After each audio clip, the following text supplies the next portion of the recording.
شکیرا فینیش کار به این صورت هست که قسمت بالای مو خورد میشه و امکان داره این اتفاق به قسمت‌های پشت ارتباطی نداشته باشه.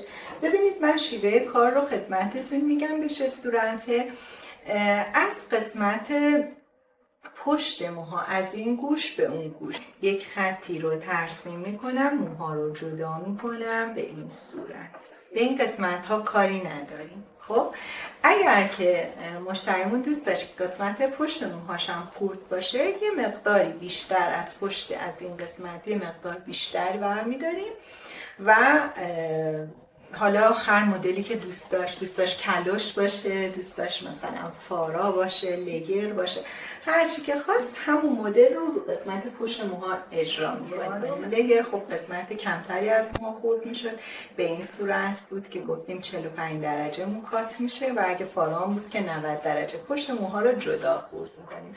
شاید هم نه مثلا میگه که من پشت موهامو نمیخوام دست بزنم، پس کاری بهش نداریم، فقط در انتهای کار پایین موها رو مرتب می‌کنیم. من این شونه درشتر رو برمیدارم چون وقتی میخوایم این رو به صورت کلی شونه کنیم، شونمون باید دندونه هاش درشت باشه.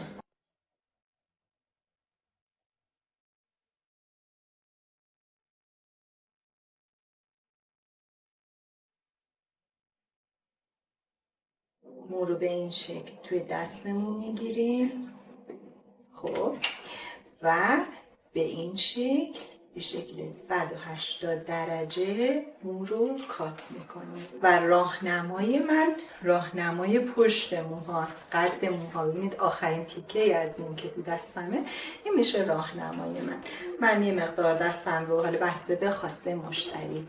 ببینید که مشتریتون میخواد که موها خیلی خورد بشه یا کم خورد بشه، بر اساس اون زاویه‌اش رو مشخص میکنید.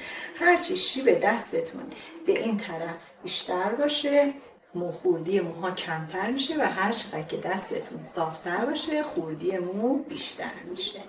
اینجا رو کات میکنم.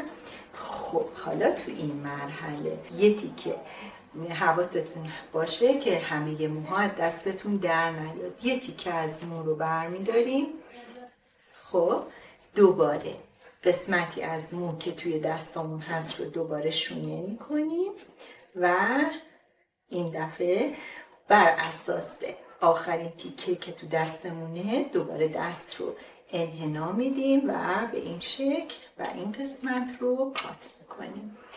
و ببینید هر چقدر که این مرحله رو شما انجام بدید، تکرار بکنید، جلوی موها، خوردی جلوی موها بیشتر میشه.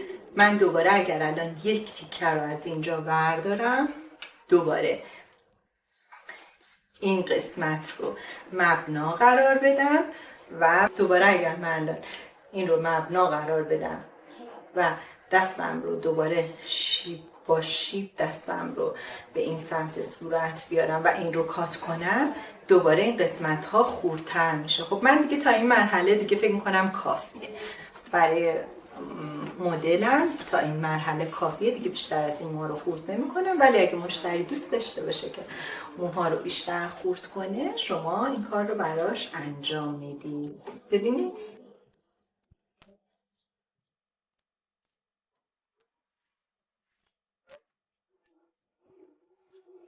توی این روش خوب مقدار خوردی روی موها خیلی زیاد میشه. زمانی که کار کوپتون انجام شد دیگه نمیتونیم با همون حالتی که مو رو کوب کردیم چک کنیم، به خاطر اینکه ما مو رو تو چند مرحله خورد کردیم.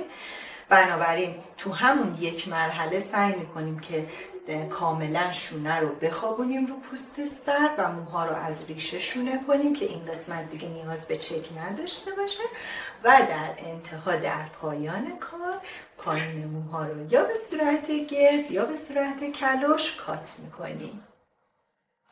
خب این هم میشه کارمون. ببینید مقدار خوردی موها خیلی زیاد شده توی این قسمت بالای سر.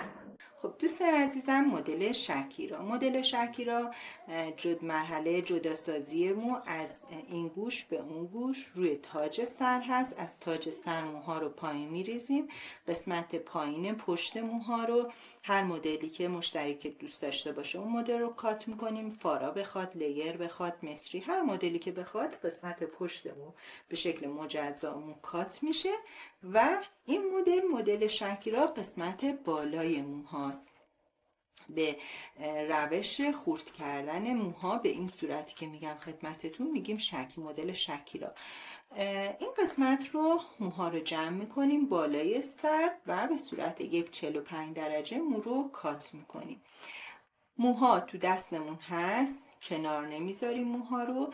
بعد از اینکه این قسمت رو کات کردیم یک قسمت از پشت اون تیکه برمیداریم میذاریم کنار و با همون حالت که دستمون رو نگه داشتیم روی موها دوباره 1.45 جدید روی این قسمت بر اساس بلندی قد مو تو اینجا 1.45 مو رو کات میکنیم و دوباره مرحله بعد دوباره یه تیکه دیگه برمیداریم از این قسمت پشت و دوباره 1.45 جدید و این کار رو میتونیم چند مرحله انجام بدیم. هر چقدر که تعداد دفعاتمون بیشتر باشه قسمت جلوی موها کوتاه‌تر و خردتر میشه و در نهایت بعد از پایان کار قسمت با توجه به بلندی قد موها که اینجا هر چقدر که حالا کوتاه شد خرد شد، با توجه به قد جلوی مو دور تا دور موها به صورت گرد یا کلوش مرتب میشه.